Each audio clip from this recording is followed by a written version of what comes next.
Good afternoon, everyone, and welcome to the Pool Pump Upgrade Measure webinar for PG&E's Energy Upgrade California. This webinar is exclusively, or the Pool Pump Measure rather, is exclusively for advanced home upgrade, just to get us off on the right foot. My name is Torsten Glidden. I work on the home upgrade contract and all of the job submission relevant and technical services issues pertaining to those home upgrade rebate pathways. So that would include, under the brand home upgrade and advanced home upgrade. They're two very different rebate pathways. So if anyone is not already familiar with the differences, that is a topic for a different webinar. But you're always welcome to contact Bill Green and get some programmatic information to, ask whatever questions you need to move ahead and succeed in either of these programs. With me today is Tracy De Los Santos. She'll be taking questions. Thanks, Tracy. And the way we're doing it is I'm presenting. If you have questions as we go, you can type them into the dialog box on the right-hand side of your GoToWebinar screen, and we'll collect them for the end and then run through the questions after the presentation. So with that, I will get started. The agenda is eligibility requirements, job submission, and then questions and comments at the end. So this is where the rubber meets the road. Eligibility requirements are as follows. So attending this participant webinar introduction, be an approved advanced home upgrade contractor rater in order to submit the application documentation. And for those already participating, many of you are already familiar with that. That application and job submission interface happens at, hold on a second, we've got a technical concern. Just a moment. Oh, okay. So it looks like the screen wasn't shown before, so I want to make sure that everyone gets the opportunity to see what we're looking at today. So this is the opening slide. Again, this is only for advanced home upgrade, and we're talking about the Pool Pump Upgrade Measure, which has recently been added for modeling in advanced home upgrade in EnergyPro. Again, the agenda, eligibility requirements, job submission, questions and comments at the end. You can submit them as you go in the dialog box on the right of your screen. And here we are back at the eligibility requirements. So the pool pump installation and data collection for input into EnergyPro must be conducted by a PG&E single measure pool pump incentive program approved contractor. They are approved into the single measure pool pump incentive program via a PG&E's website, and there's a participation agreement they fill out and so on, and they're vetted for having been duly certified. And there's a certification that we'll discuss in another slide coming up shortly for those who are not already PG&E single measure pool pump incentive program approved contractor, because you can have a staff person and get them trained, but it would take some time to get that training. So it's not sort of a bolt-on solution yet. It is something that would be worked on, and ideally that staff member already has some experience within the pool industry, understands pool systems, because there's sort of a pre-qualification for the training, and we'll address that in a moment. So next is the upgrade must be either a single or two-speed existing pool pump to an improved, upgraded, variable speed pool pump. And those pool pumps, those variable speed pool pumps that are eligible are listed on the CEC's database. They're also on PG&E's website under the single measure pool pump incentive program. So that's the quickest, easiest way to find and make sure that you're installing an eligible variable speed pool pump. All other home upgrade program rules apply, so the participation agreement, participant handbook, and so on. Eligibility requirements continued, so the scope of work must include and model a minimum of 2 alternative measures in Energy Pro. It's always important to ensure proper permits are pulled for any state, local, and or federal requirements. And then it is not eligible, again, under the home upgrade pathway. There is no measure for it in the home upgrade point structure. It is only available as a modeled measure in advanced home upgrade in Energy Pro. Contractors without, this is what we're addressing, I was mentioning earlier, without current PG&E approved status in the single measure pool pump incentive program can hire out and subcontract the pool pump data collection and installation. So one that's, they pair with a contractor that's already approved in the program for PG&E's single measure pool pump incentive program. Or they can get the appropriate staff trained as a certified aquatic energy installer, a CAEI. That training is provided by the Foundation for Pool and Spa Education. They're located, I think, in Sacramento, if I'm not mistaken, and they offer trainings up and down the Central Valley, and we can, if we have significant interest in a certain area, work on having a training arranged for that specific area. But we want to sort of collect requests in order to reach out to FPSI, as their acronym is pronounced, and set something up. And it's important to note that the appropriate staffer would need to meet industry experience prerequisite, a prerequisite for that, to attend that CAEI training, which in essence means they've had a significant amount of experience in the pool industry, understand systems, have had other certifications from FPSI over time or from other transferable agencies. That's something to work out with FPSI. Here's their website. It's www.fpsie.org, and the courses-event section is where you find training.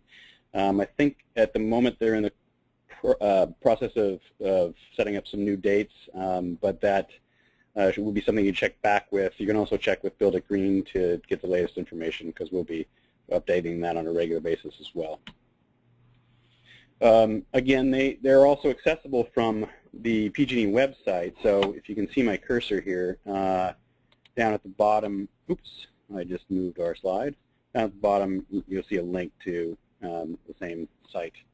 And there's additional information on the PG&E website. So that is at pge.com. And this is a long URL, but suffice to say, if you sort of use the search field and enter pool pumps,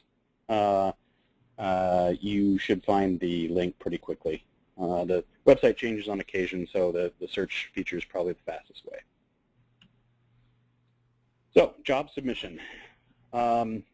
This is the Advanced Home Upgrade user interface, which most of you are familiar with. It's Green Energy Compass, and the URL at the bottom of the screen there, in case you want to take note of it. You should have log information already if you're already an approved participating contractor in Advanced Home Upgrade. The Advanced Home Upgrade user interface is accessible via the builditgreenutility.org website if you're not already sort of a regular user of Compass, by selecting this light blue button on the right-hand side of the screen on any of the website pages for builditgreenutility.org. You should find those buttons. It'll take you straight to the previous screen. So the Energy Pro modeling, this is where we get down to the nitty-gritty. The key modeling guidelines to follow and what is going to be considered when reviewing applications that contain the pool pump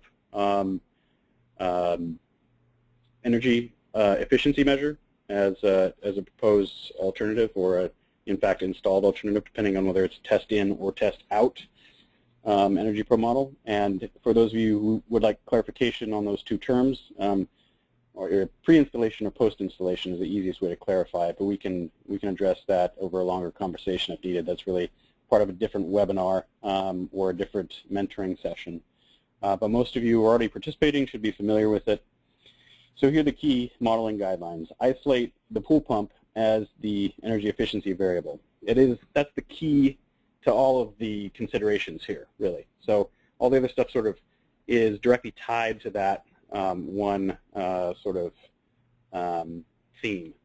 The solar or not heated selection as pool type, which we'll see on a different screen coming up, helps isolate the pump savings. So we're taking consideration of the heat source for the pool out of the equation because all we're looking at is updating a pool pump. That's what's eligible for rebate in the program currently as regards pools.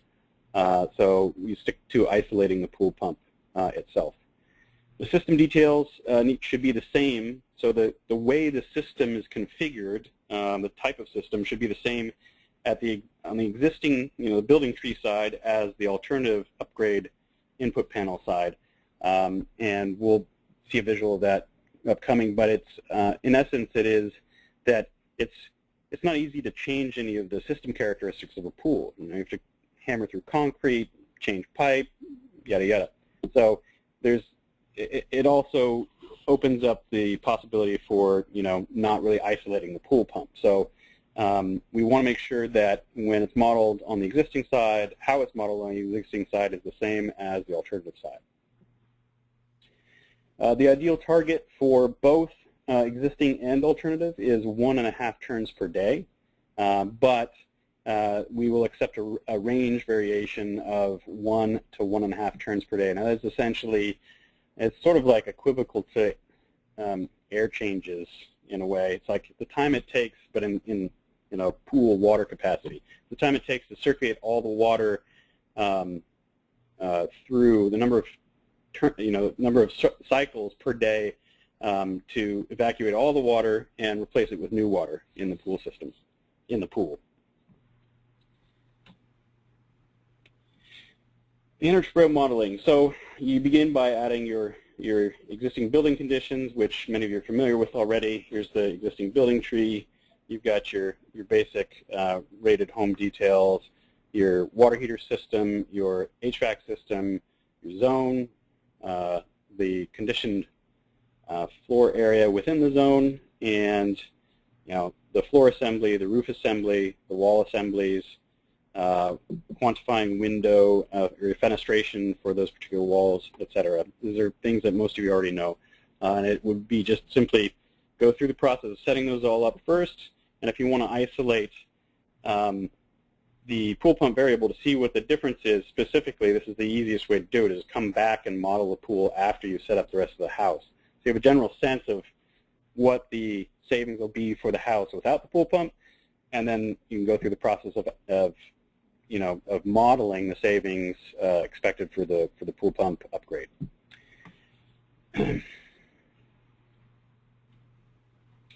These are the key data entry areas.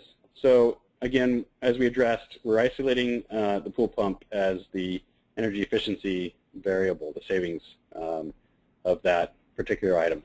So we set the solar or not heated selection for pool type, the pool volume in gallons, and the next slide coming up will show you where to easily do that, because it is, if you've not done it before, kind of a conundrum.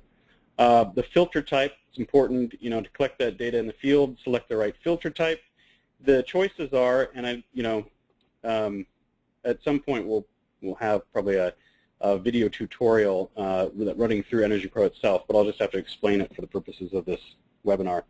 The filter types are sand, diatomaceous earth, or DE for short, is what it shows up in the pick list menu, and then cartridge. Cartridge is more common on slightly more modern pools or pools that have had some work done. It tends to be really is the most efficient way to allow water to pass through while still filtering efficiently. So it's sort of like akin to, pressure drop with filters that are too aggressive. These are they filter well, but they don't cause a significant pressure drop, if you will, if you follow the analogy. They're sort of the better type of filter. The suction pipe diameter and the return pipe diameter, so the same typically in and out, otherwise your system has got some issues probably. But you never know what you see in the field. So if you see unusual conditions in the field, then as with all the other measures in advanced home upgrade, collect your photo of that unusual condition and send it with your application, so we understand. We don't have to return the Energy Pro model for corrections. But typically, you're going to see the same test in, test out. I'm sorry, suction pipe and return pipe. But the range of pipe can vary, but it's fairly common to have a range of somewhere around 1.5 to 2 inches is the most likely that you'll see in the field. The turns per day is, again, it's our target. It's a flow rate. It's how many times, how many replacements of water in that pool per day is achieved by that system. And that's not a data entry field. It's a field to watch when you tweak different data entry points here. So again, we're on the existing side. You must select either single speed or 2-speed in order to have an eligible upgrade. It can't be a variable speed at existing condition. You get the rated horsepower off the nameplate, the stamp tag or the sticker on the pump itself, ideally. If it's, and take a picture of it for your records, and then you can submit it if you need to, especially if it's sort of an unusual horsepower for that size system. You typically will only have one pump, so you set that to 1. You can, if you can't get the horsepower off of the nameplate, verify, with a watt meter in the field, the watts. But, and in some cases that may be the way you have to go. Send a photo with that when you verify it, if you choose that route, because some of the stuff, may not be in a covered shed. It might be sun bleached, and that'll be the only way to verify. So. Important point to remember, data collection, take your camera, take pictures of everything as you go. It's good for your own, documentation and reference when you're performing your modeling anyway. High speed hours per day. So this is a key point to watch. So once you set your rated power or your watts and the number of pumps, you got to set the number of high-speed hours per day. And again, what we're saying is a range of 1 turn per day to 1.5 turns per day is reasonable.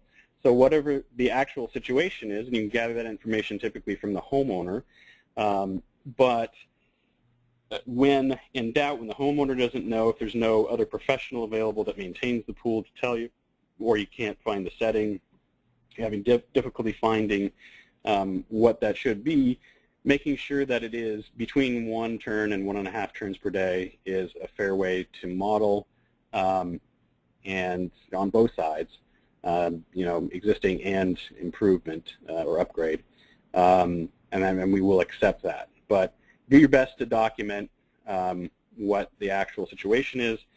Selecting something that yields more than 1.5 turns per day is not considered a reasonable use of the pool pump in most cases. So we'd want to have additional conversations and, presumably additional data collection if we get into that scenario. So try to keep it simple. It should have a pretty big impact on the savings of the overall model as it is. So not a lot of reason to have an argument about that.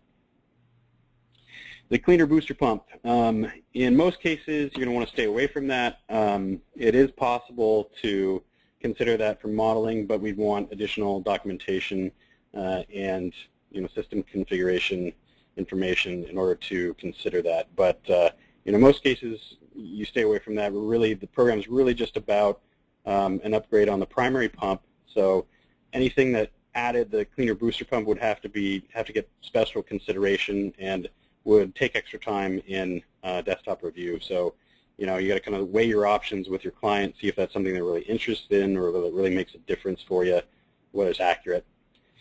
Going back to the pool volume, so again, right in that sort of second as you go from top left data entry field, there is actually a hyperlink. The pool volume hyperlink takes you to this handy website, which is provided by one of the pool pump vendors out there. There are some others available, but this is actually what's linked in EnergyPro. So we thought we'd provide a, an understanding of this. You enter your basic data for the type of pool. You select a rectangle, oblong, circular, triangular, and you give the various dimensions that are shown as it is here. You might want to print out at least the sort of diagram so you can collect that data in the field the way it's referenced here. So your A is A, and your C is C, and your B is B, and so on. So you don't get those data entry points mixed up. And then you give it a reasonably approximated deep end versus shallow end to quantify overall volume, because that's essentially that's the depth part. So and once all those data entry points are in, you hit calculate, and it outputs a pool volume for you, an approximate one, albeit, but one that is acceptable for modeling in EnergyPro.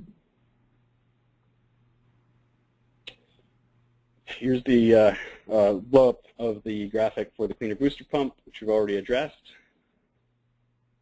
Again, I recommend, if you intend to try and use that, contact Bill Green in advance so we can sort of head off any delay in desktop review, address the issues. If it needs a it's just a sort of special clarification situation. This is what the alternative side in EnergyPro looks like. So once you select from your list, many of you will be familiar with this list once you get into the alternative side of Res Performance. And it is Res Performance, the same as we use for all the other advanced home upgrade EnergyPro modeling. You scroll down towards the bottom, pool pumps is selectable. The panel looks in essence the same. This is a snapshot of what the savings for this particular demo modeled home was prior to running the calculation for pool pump upgrade. So just as a baseline, give you an idea of what will happen once we get there. So we were at 28.8.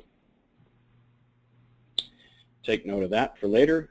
Pool pump, you set it up the system under this general box the same way. So it's solar or not heated at test in, and solar is, in essence, for purposes of modeling, is equivocal to not heated. So that's why they're paired together in one selection. Well, it depends, but again, we're trying to isolate the pool pump, and so that has been determined to be the best way one of the best ways to do that amongst these various data entry points. Same pool volume, obviously, because your pool didn't change from existing to adding a pool pump to it, or improving the pool pump. The filter cartridge is the same, and that is it could actually change from existing to improved, but for the purposes of modeling, we're going to you'll utilize the type that it'll be at test out, right, after improvement. So if there's an intended improvement on the filter type, again, we're isolating the pool pump, so you'd select the cartridge, or if you set up a cartridge on the existing side, you select cartridge at the alternative side. If it was diatomaceous earth at existing, diatomaceous earth at alternative. Sand at existing, sand at alternative. The suction pipe and return pipe are the same size. The key here is that you're now selecting the pump type as variable speed, because that is the only type eligible for the upgrade incentive. You get a rated horsepower off the nameplate. In this case, you should be able to find it really easily. Select number of pumps. Typically, it's just going to be one. Again, if it's a fancier system or something more complex going on, give Bill Green a call in advance and try to head off any desktop review delays, modeling issues. The high-speed RPM and the low-speed RPM are typically going to be something you can gather data on in the field, because on many of these variable speed pumps, there's actually there's a watt meter on them. Well, so let me back up for a second. High-speed RPM and low-speed RPM can be set, right? So you can use the sets, and it was assumed to be pretty typical that the high-speed RPM, in order to get sort of vigorous circulation of water, should be somewhere around 2,400. That is, something that's that's the default, and well, you want to double check, but it's what I've been told is something based on the folks that developed this. So with Energy Pro, that's pretty common, and it's a fair setting for modeling for high-speed RPM if you can't get the watts in the field for some reason. The low-speed 1100 is right about the threshold, depending on the size of the pool. It is for this configuration. It's about the size of, or the speed that it takes to make sure that the skimmer works. So that's part of the consideration with low-speed RPM, making sure you model something that, and set it so that it matches enough throughput to make the skimmer work with the pool. High-speed hours per day is typically where you're going to get your efficiencies from. I'm sorry, reducing it is where you're going to get your efficiencies from. Adding a low-speed hours per day, which you don't have the luxury of with a single-speed pump. You can with a two-speed, but typically it's going to be spending more time in the high-speed stage versus low-speed stage with the two-speed for a number of reasons, which are sort of beyond the scope of this particular webinar. If the variable speed pump is equipped with a watt meter, then you can enter the actual high-speed watts and the actual low-speed watts that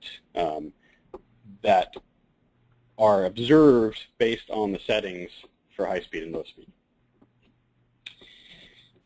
Brings us to our next screen, which is, this is actually down at the bottom of this. So if you scroll this panel, it doesn't really open up fully so you can see the whole thing all at once, unfortunately, but you just have to scroll this down. It gets you to cleaner booster pump, and again, at test in, it was 0. At test out, or I'm sorry, at existing side, it was 0. At alternative side, it was 0. To make sure you're not capturing that as part of your energy savings consideration.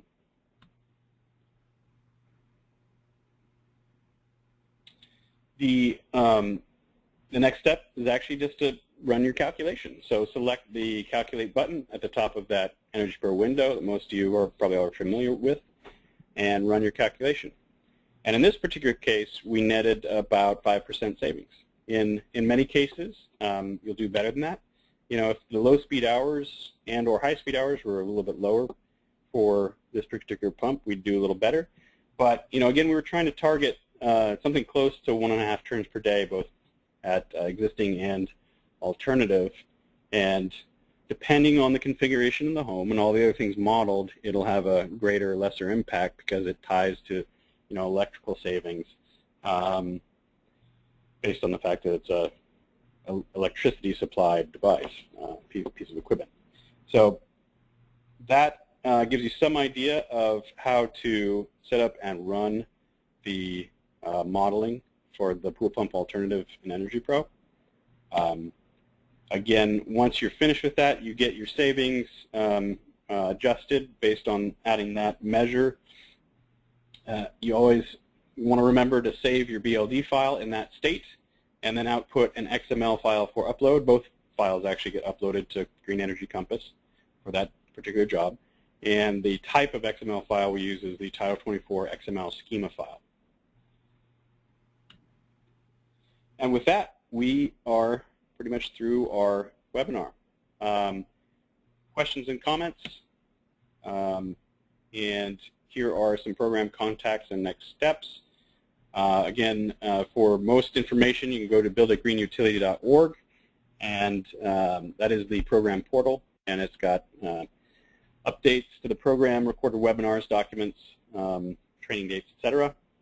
And then we do, on a regular basis, send out e-blasts, and there's a newsletter that comes out monthly that has a lot of the program updates contained within them. They'll all show up there at one point, and occasionally we'll get an e-blast out if it's sort of an urgent matter. And here's some contact information for Build It Green, the participant hotline, sort of general inquiries that would include enrollment, but also a direct line. The 510 is direct to Build It Green, so you don't have to go through a phone tree. You go direct to customer service, and they can find the right person or department to answer your question. And with that, we are concluded. We'll start answering questions, and I'll just leave the contact information up for your edification. We can scroll back to other screens if need be. So, Tracy, how are we doing? We got a few questions. Okay. So the first question is, will you be publishing a list of certified contractors qualified with CAEI? So the list of contractors, as it currently stands, we have a list, and it gets updated on a regular basis by PG&E. But at the moment, there's no plans to make it public. We need to sort of make sure that those that have been approved and added to that list want to make sure and want to have their information public, and just how much of it they make public. So they're obviously in the business to make money and to partner on projects, so most of them, stands to reason, would be okay with that, but we have to vet it first. And for the time being, until they've had a chance to all respond, you can contact Build It Green and give us a list of counties that you service. Do, if you can, narrow it down to areas within counties for larger counties, so that we can sort of target the list to be, more useful and less lengthy and potentially just more work for both of us. So that, for the moment, is the way to find already approved pool pump installation contractors for performing the installation, collecting data, and getting the modeling data in EnergyPro for submission for advanced home upgrade. What would the range for pool pump savings percentages typically be between? I've seen it anywhere from 3% to over 10%. It really depends on all the other variables. It's site by site by site. It's every home. I've heard this recently a couple times from a couple different people. Every home is a snowflake. They're all unique, and it really depends on the specific site circumstances and details, what type of savings you'll see, and then the pool configuration itself. They also, in the pool industry, are considered snowflakes to some extent. So, they are also somewhat unique, and the short answer is it depends. The easily consumable answer is it can be pretty significant, but it's just, you kind of have to play with the model. Well, you not so much play with the model, but you have to run a model to find out site by site. Unfortunately, it is a bit of a time-consuming process, but it can be a pretty substantial uptick in savings.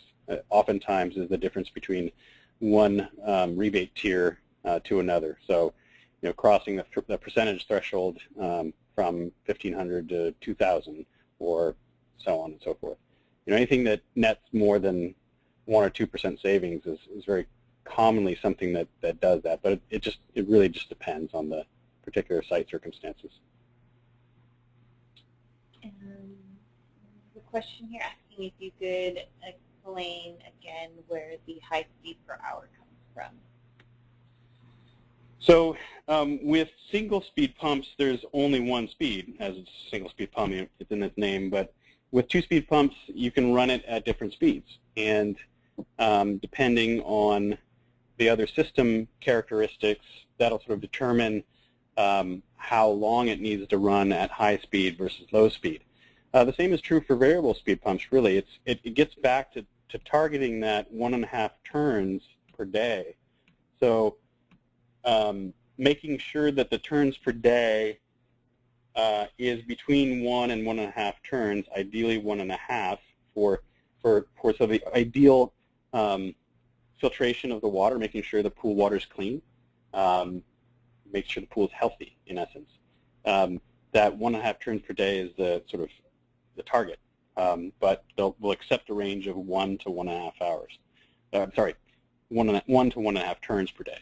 And the high-speed hours directly correlate to that, depending on what type of pump you're dealing with.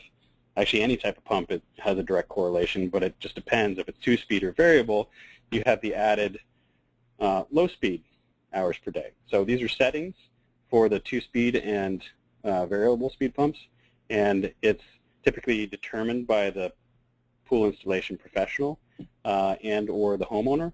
But the target is, again, this 1.5 turns per day, or at least between 1 and 1.5 turns. So hopefully that answered the question. You can write a follow-up question if you want to, but what's the next one? Oh, that was it so far. Okay, thank you, Tracy. We're a bit under time for the webinar. We had budgeted till 4 o'clock. We're at almost 3:40. So we'll stay on the line for another 5 minutes. If we don't have additional questions, then we'll conclude the webinar. You can always follow up and ask additional questions with Build It Green, but for those who have attended the webinar and pair with an already approved participating contractor in PG&E's variable speed pool pump upgrade program, and again, you can either get that information from PG&E through their website and the folks that implement that single measure program, or from Build It Green, you can go ahead and start submitting. Again, just want to remind, manage expectations with clients always. Always take lots of pictures for documentation, for your data collection, and for your Energy Pro modeling. And this set of slides will be available in a follow-up email shortly. We do have another version of this webinar in the same topic next week on Wednesday in the morning. I believe it's 11 to 12. I'm not sure. You check builditgreenutility.org, the events calendar for that information. Thanks, everyone, for attending, and we'll give it another 5 minutes, see if any more questions come in, and we'll go from there.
Okay, so we haven't had any additional questions yet. Again, we'll give it another couple minutes, and if you do have any additional questions for modeling pool pumps in Energy Pro, feel free to type it in. If not, you can always follow up with Build It Green later, after you've had a chance to look through the slides or what have you. It'll be on builditgreenutility.org on the document library under webinars, available to download the slides in addition to watch the audio and video. And then we'll send a follow-up email to participants, attendees on this webinar with the slides as well. Any more questions, Tracy? Great. Well, thank you, everyone. We look forward to working with you, and we'll do the best we can to get you up to speed as quickly as possible. I'll put up the contact information here. Oops. And again, if it's specific to pool pumps from this webinar, I would contact use the direct line, 510-285-6222. If it is more programmatic and you're interested in getting enrolled or upgrading your enrollment from just home upgrade to advanced home upgrade to take advantage of offering this measure, if you've got the qualifications to do that or can make that change soon, then the participant hotline is a good place to start. Also, you can get there from the Build a Green Utility website, those buttons on the right-hand side that all contractors, all raters, those two buttons, depending on which type of professional you are, you can go and get to the enrollment page and update your information. I think with that, we are wrapped up for this webinar. Again, there's another one next Wednesday. Thank you all for attending. Appreciate your time, and look forward to working with you. Talk to you soon.